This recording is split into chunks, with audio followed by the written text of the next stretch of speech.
Hi, thank you very much. Okay, demographic tsunami.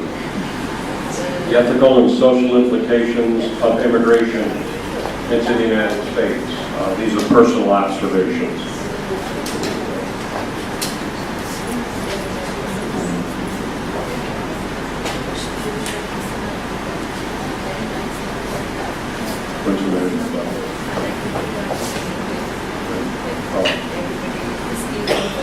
Okay.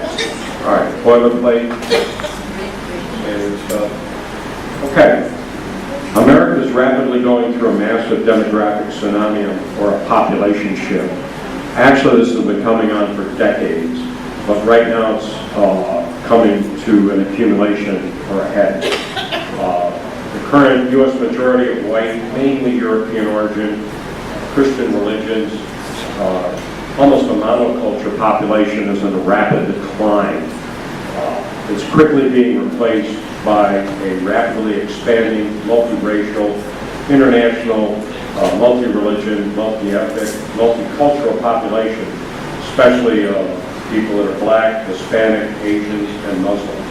This new majority is expected to take over by year 2040. Okay, there's reasons for this. Low white birth rate. White deaths exceed white births in many places now. There's a high non-white birth rate. Non-white births far exceed non-white deaths in many places. There's a rapid non-white immigration rate. This includes legal and illegal immigration. The population is shifting from rural to urban areas as people move away from farms and small towns to seek better economic opportunities in larger urban areas or larger cities. There was a study done by the U.S. Department of Defense in 1989 that stated that between the years 1990 and 2015, there would be only 3 out of 10 high school graduates who would meet the height, weight, and qualifying test scores to enter military service. It said the U.S. population would actually stagnate or even drop slightly over the next 25 years, which it has done exactly. But the overall population would grow through immigration, and that's exactly what's happening. Okay, here's a bunch of new American immigrants about the year 1900 at Ellis Island at the Arrivals Hall in New York Harbor. They're brand new, almost all Europeans. As America has been a nation of immigrants, although America's welcomed tens of millions of immigrants, there have been some important exceptions. The Chinese were excluded in 1882, which barred all Chinese exclusion. The Japanese got excluded in 1907 from entering the United States.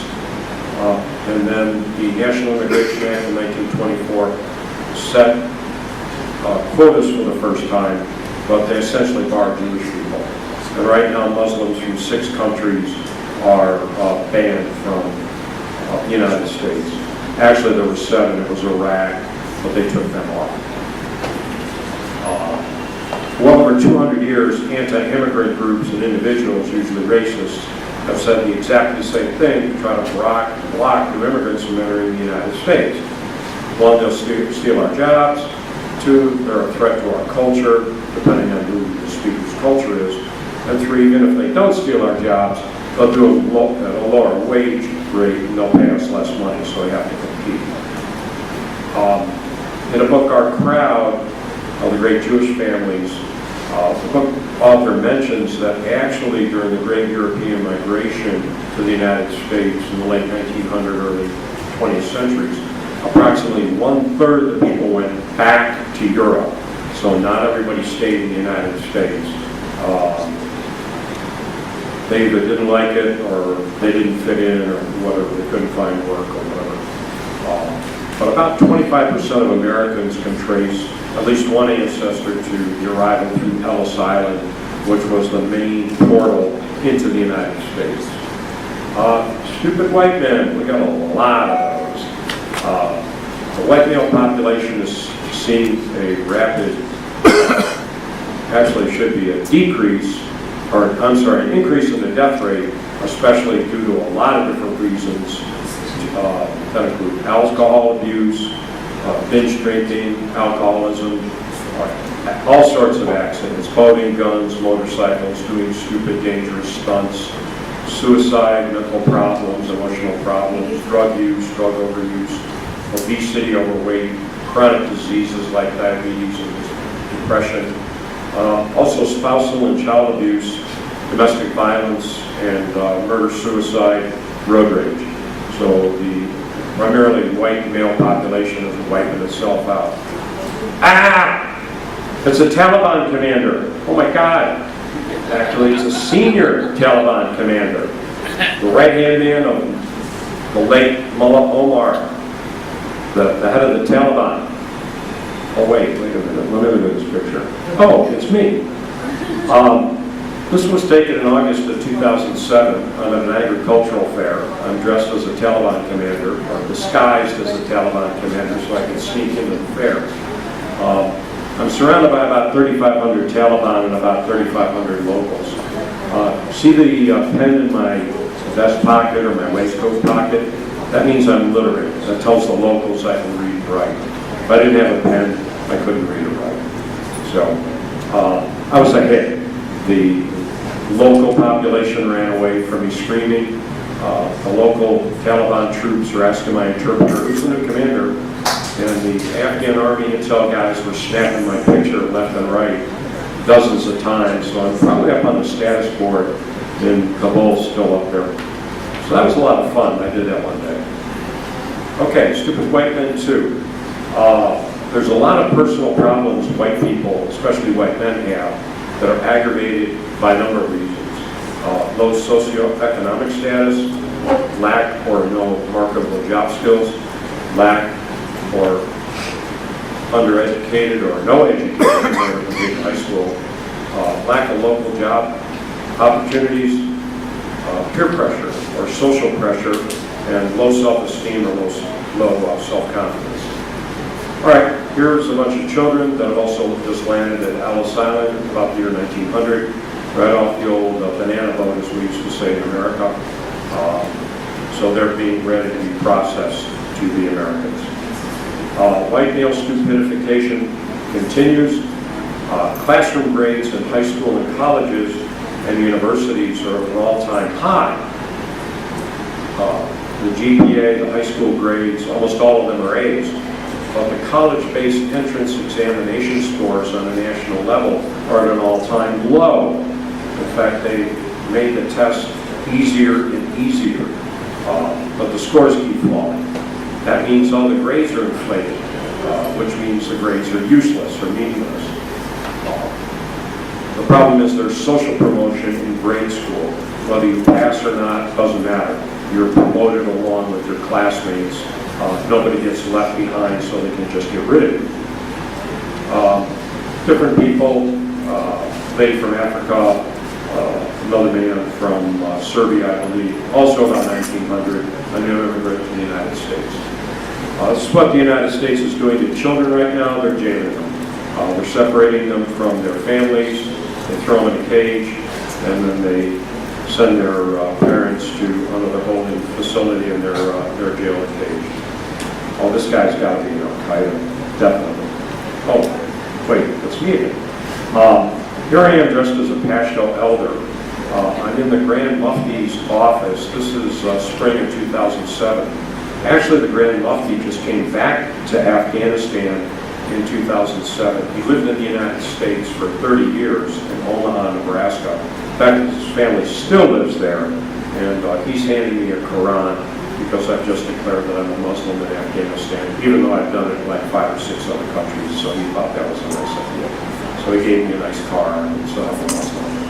Gave me a nice Quran. Nice guy, fluent English. But nobody blinked an eyelash at me when I was walking around dressed like this as a Pashto elder. A white beard means I have more respect. Black beard means you get less respect. It's just the custom. There's a lot of changes in the job market in the United States. Many colleges and university enrollments are falling due to a number of factors: high cost and inability to find a decent paying job after graduation, mostly wrong major. But there's too many good work job opportunities now. There's a great demand in growing skills: carpenters, electricians, plumbers, heating and cooling, metal workers like roofers, welders, auto mechanics, computer repair people, all make far, far more money than a college graduate. So they can make $100,000 a year, especially if you're a truck driver or a computer coder. That's far more money than you make just going to college. But there's also a lot of jobs, a lot of demand: statisticians and entry-level, low-paying jobs. There's tons and tons of them. Other changes in college is they're starting to shift away from soft, nice, cutesy majors like philosophy, human ecology, English literature, sociology, concentrate on practical majors like statistics, public relations, mass communications, robotics. Also, colleges and universities have seen tremendous cost rises in administrative and support costs that have risen much faster than inflation. So the demand, so to fill jobs, colleges are going to have to change to become virtually vocational schools. They're going to have to, or training centers, they're going to have to change what they're teaching for practical purposes, not just something like English literature. My family are all immigrants. My father's father, my grandfather, immigrated from Canada in 1926. The LeBlanc family actually is the largest group of surname French Canadians in the United States. The first LeBlanc immigrated in about 1648. My father's mother family moved from Canada to what's now, what would be later become Maine. Actually, they were in Canada, and then they changed the border, and then they were automatically inside the United States without actually having to move. My mother's paternal grandparents immigrated from England in the 1890s, also through Ellis Island. My mother's maternal grandfather immigrated from England in 1644, and my mother's maternal grandmother immigrated from Ireland in 1884 when she was 5 years old, and they also came through Ellis Island. More new arrivals in Ellis Island, the immigrant children.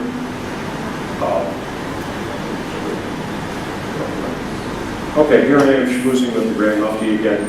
We're talking about his experiences in the United States, and I'm talking about my experiences in Afghanistan. This is the reception hall. This is where everybody showed up, or the main reception hall. You had to go to meet an immigration officer, and then they had batteries of interpreters, since most people didn't speak English, so you could be interviewed before you were allowed to connect. There's probably an illegal alien somebody snuck across the U.S. border in Arizona. He's probably still running around there. Oh, wait a minute. Hold on. Looks like Daryl. Oh, he's not an illegal. He's not an illegal. He's okay. Just an alien. One of the main drivers of white population growth has disappeared. All races, teenage out of wedlock pregnancy were traditionally very high for decades. But with the introduction of family planning, birth control, condom use, sex education, changes to social customs, the teenage pregnancy rates have plunged, especially with white teenage girls. But the minority teenage out of wedlock rate has remained very high for many reasons. These are Muslims, new immigrants into the United States. I'm not exactly sure what this is. I think they just became citizens. Polling center for illegal aliens that have crossed the Mexican border. They're essentially putting in caged rooms, throw out a mat or a sleeping bag, and right now they have it. Looks like no, this looks like it's children. So they've just mass incarcerated children. Even if they were asylum, they declared asylum or requested asylum even if they're not illegal aliens, which you can do, you still get thrown in jail. It's another large holding facility because they really don't know what they're doing. There's an irony of U.S. immigration right now. There are millions of illegal aliens in the United States. I think there are about 4 million. The U.S. is trying to deport them all, including children who were born in the United States, which makes them U.S. citizens by law. But the U.S. has historically had very low unemployment right now. So jobs are going begging. So the U.S. needs more immigration, not less immigration. Even if they used all 4 million illegal aliens, they still wouldn't have enough people for all the jobs that they have available.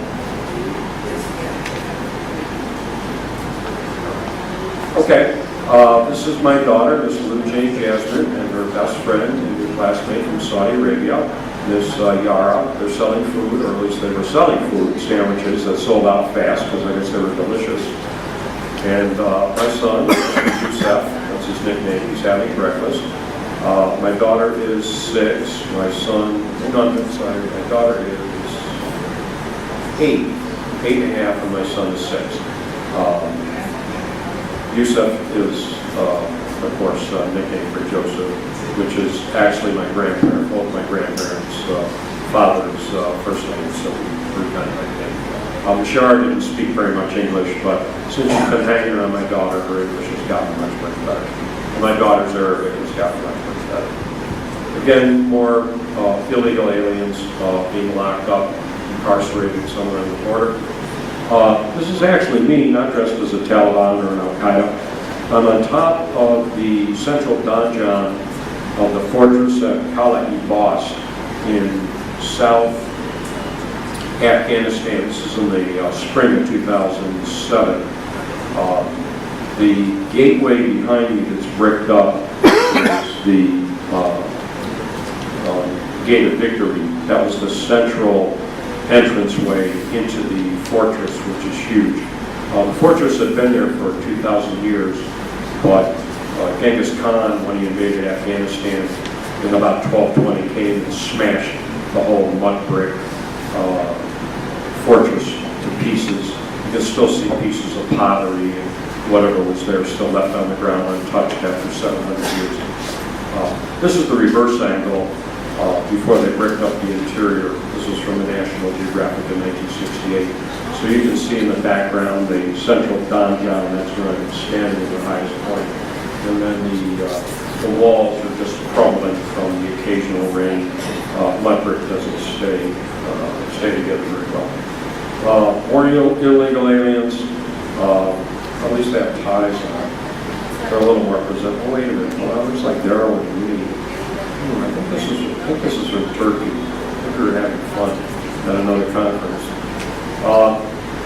And people that the United States does not want in, tree huggers, definitely tree huggers. Oh, that's Daryl again and me. Oh, okay, we're hugging trees. If you're with Daryl, you're hugging trees. Same thing. We're all hanging around at very close to Abraham's birthplace in, I forget wherever Abraham's birthplace was. We're in the temple. That's the shrine to Abraham, the patriarch. So we're just walking around having fun. This is the mosque in Lashkargah in Helmand province. Essentially our office when I was in Helmand in 2007, 2008 was right across the street. I was an anti-narcotics international advisor on a team. Helmand province grew about 50% of the opium in the world, and we were there to try to persuade the farmers, which was impossible, to grow another crop. We didn't have any support, we didn't have any money, so that didn't work very well, so it was kind of a useless year, but at least we tried. These are Central Americans in northern Mexico. They're waiting to cross the border. They're lined up to get fed by the Mexicans to support them before they make the mad dash. These are, yeah, pretty much the same people. People ready to cross the border.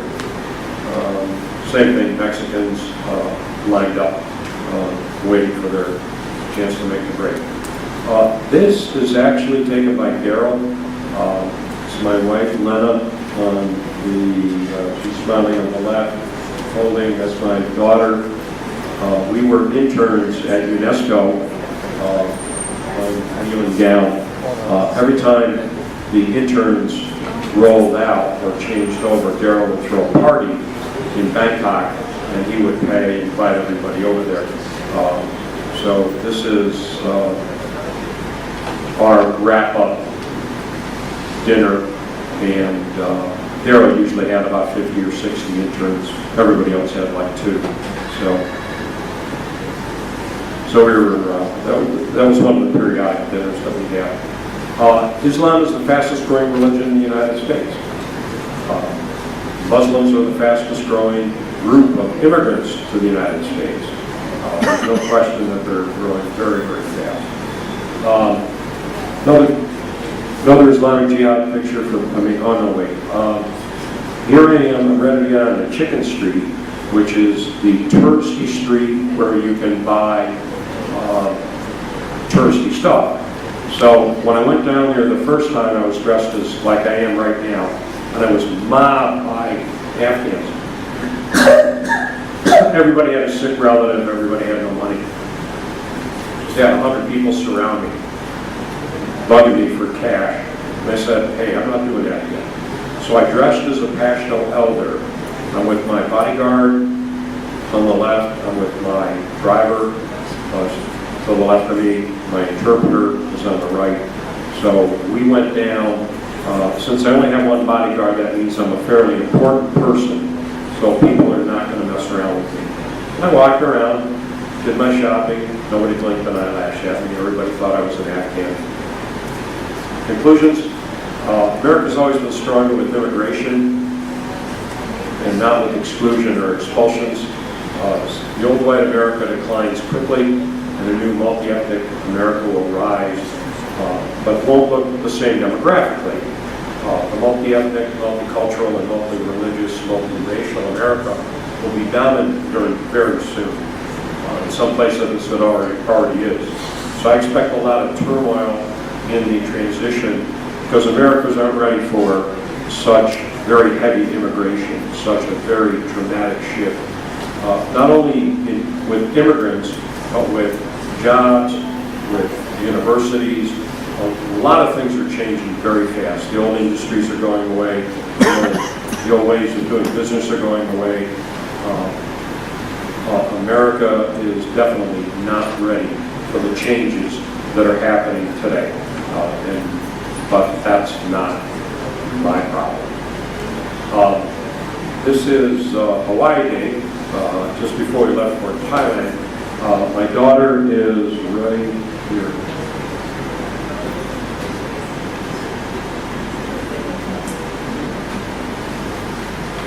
She has her sunglasses on and her Hawaiian shirt and legs, so she's hanging out with her second graders. It's my wedding photo from February 2008. I flew in from Afghanistan. It's my wife, Lana. Her sister, Dr. Najud, she's third from the left with the bright red dress. She's a medical coordinator at a large international hospital in Bangkok.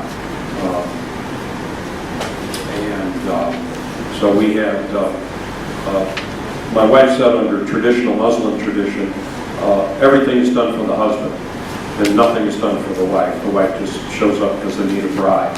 And I said, no, forget that. We're going to do it American style. Everything is done for the bride, and the groom shows up just because they need one. So we did it American style. So everything was done for my wife. Everything she wanted was all laid out perfectly, and I just happened to show up because they needed me on that day. So she was happy. Thank you. Any questions?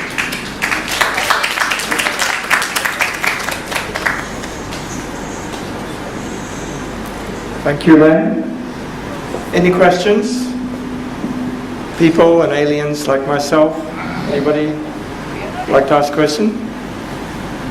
not question, but something need to hear a comment from Honorable Dean. That is, I hope I spelled everything right. yes, Get off the dictionary. children born in the US, citizen, you have mentioned here, it is universal also. And the parents of the children have been driven away from the USA. What is your comment on the ethical aspect? I think the US President and US administration is the highest position in the world. I think they know the ethics, the law, humanity, everything. Then how this has happened in the Mexican border? You have shown here. Please make your comment. Well, since the Trump administration, America's always had problems with illegal immigration, and they've dealt with it periodically in different ways. Under the Reagan administration, they just declared anybody in the United States can apply for citizenship and be legal, which was done. But that did not stop the immigration. What's being done at the Mexican border is a tremendously controversial. Both political parties are fighting for a solution. There's no solution. Apparently, I think there's a general agreement that they will not separate children from their families, but they haven't decided what to do with them, even though some of the children are American citizens. Once you're born there, you're automatically an American citizen.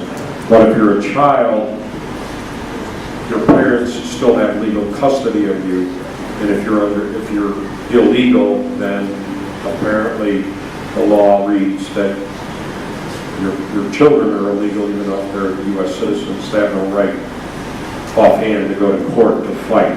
But that's what's being done. So that's the turmoil I'm talking about, with no signs of any resolution that I can see. I will admit, when I grew up in the United States to today, it's not the country I grew up in. It's very, very, very different. I give you a perfect example how bad things are getting there. My daughter came home just before we left for Thailand at the end of May, and she started spouting the most racist, prejudiced garbage I've ever heard. And I had to think for a second. I said, who's teaching her this?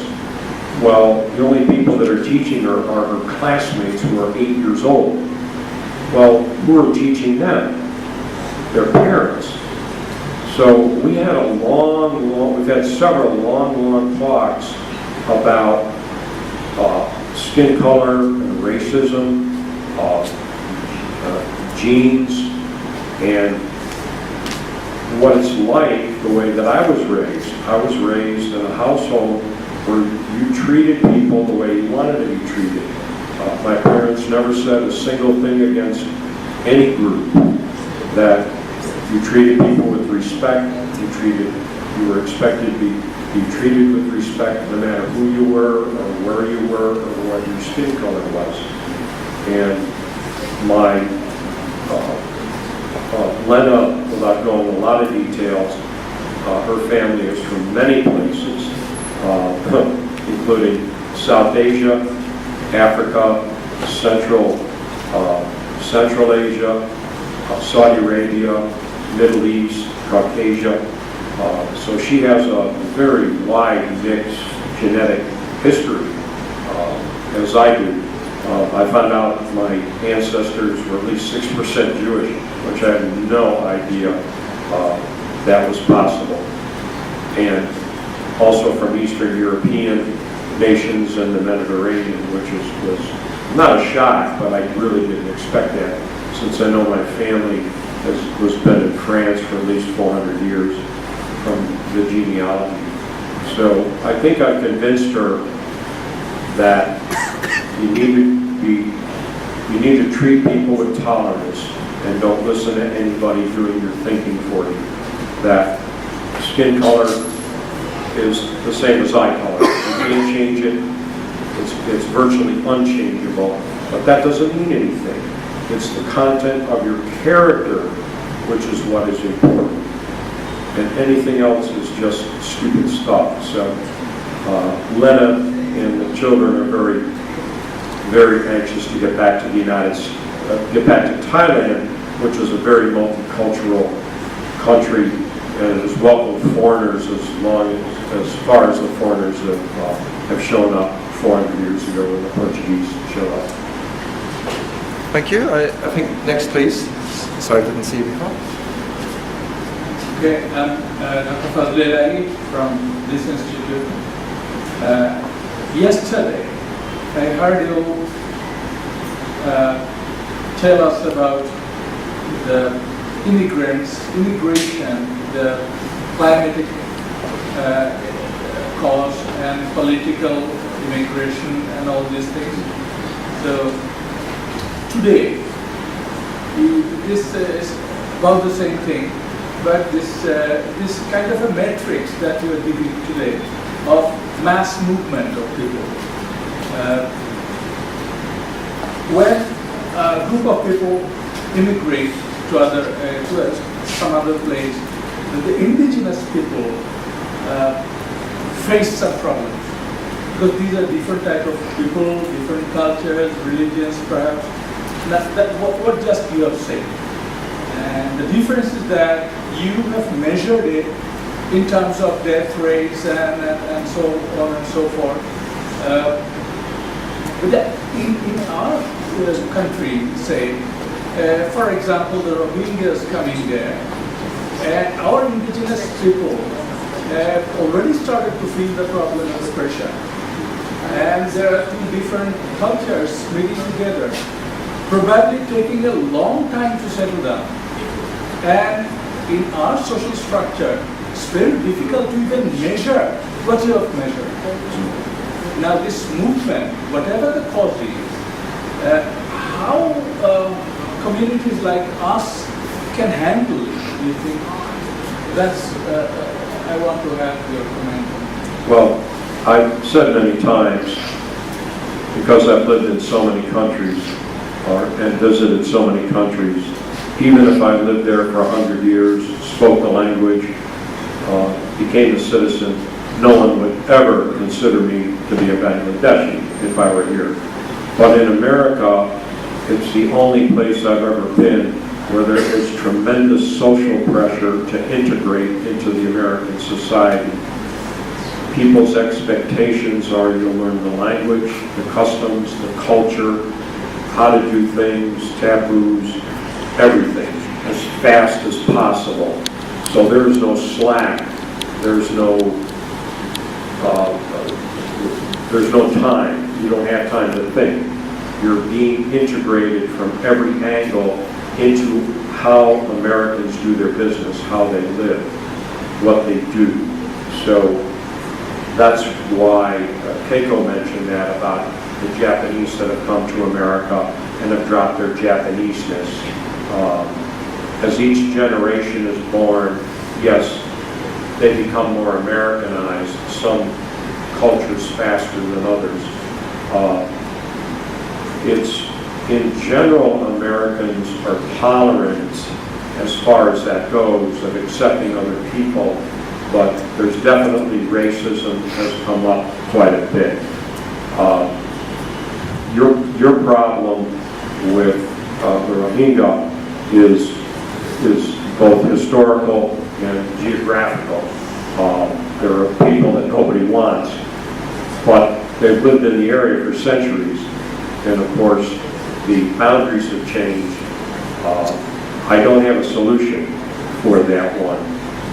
That's going to require a lot of tolerance that I don't see tremendous amounts of, either here or in Burma. I think the problem is going to stay the same. It's going to fester for quite some time until something happens. Either the Rohingya are going to have to integrate into one society or another. They're going to have to pick up the language and skills and try to do the best they can. But they don't have a plan. Nobody has a plan. It's like, except, gee, we wish you'd all just go away, leave us alone. And that'll fix the problem, except it doesn't fix the problem. Okay, last comment, please. Tahira, please. Excellent presentation. And really, I moved by this presentation.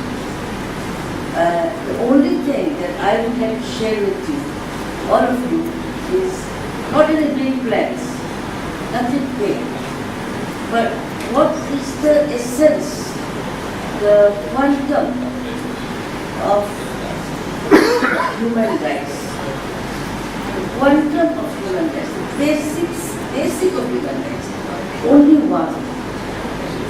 All human beings are born equal. All human beings are born equal. This is the only quantum. Food and everything, food, basic education, are ways to achieve that. But if our kids, if everybody had this in their brains, all human beings are born equal. Whether they're black, white, dark, blue, there cannot be any caste, creed or color. But forget about it. If you say they're born equal, you attack it at the very basic root of human rights. Not the 4 basic rights, food, shelter, that will come later on. You must accept that all human beings are born equal. Then you can go ahead. This is the only thing that will really move and change the mindset of youngsters. Thank you. Thank you. Len, any comments? The major problem, at least with the white people in the United States, is they see what's happening and they don't know how to fix it. They don't like it, but they can't stop it. So they blame immigrants, they blame Muslims, they blame everybody else but themselves for their problems, which is very grade school. And they haven't formulated a plan how to fix things, if they can be fixed, which may not even be a problem. And the United States is not only going through a lot of immigration, a lot of the rural areas are clearing out. Farmland's not being farmed anymore because there aren't any farmers. Corporations are buying up a lot of land, but they're not buying up everything. Farms are consolidating. Children that used to take over the farms traditionally are going to the cities. They're looking for better economic opportunities. So the rural areas in the United States are getting much thinner in population, and the cities are growing much larger because the opportunities there are growing much faster. So not only are you seeing a change in demographics, or the demographic makeup in the United States, you're also seeing people moving to different places, cities that are emptying out. As I mentioned in the last, where there's hundreds of thousands of empty houses in Detroit. That's a city that's essentially emptying out. And a lot of the cities on the Rust Belt, the northeastern part of the United States. But in the South, in California, other places, big cities, they're growing very fast because they have better economic opportunities to make a lot more money. So another big problem is economic disparity. The rich are growing richer, the poor are growing poor, and that is accelerating. But most of the poor people are white in general. And some of the rich people, actually a fair majority of the rich people, are new immigrants or even old immigrants that have made a successful life in the United States. So there's a lot of changes in the United States, and they're happening very, very fast. And nobody knows what the final outcome is going to be, if there even is a final outcome. Thank you very much, Len.